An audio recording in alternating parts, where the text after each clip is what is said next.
Seseyiyo leyo ndaba bafethu on the new week ekuseni. Ngithi mina akekho umuntu odalelwe ukushizila yetwa. Wonke umuntu odalelwe impumelelo. So just to need izinto ezi-3 kuphela yathola. You need to be focused, you need to give time, don't waste time. Then you need to check your alignment. Abantu ophilisana nabo yathola, because abanye siphila nabo but they are not there to support what we're dreaming about yathola.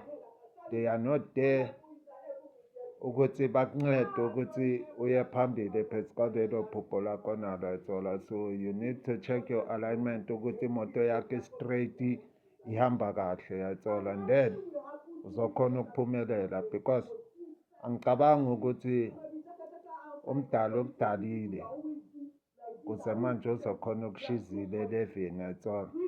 Angicabangi kanjalo. So and number 2, i-respect yathola. That's number 4, i-respect yathola.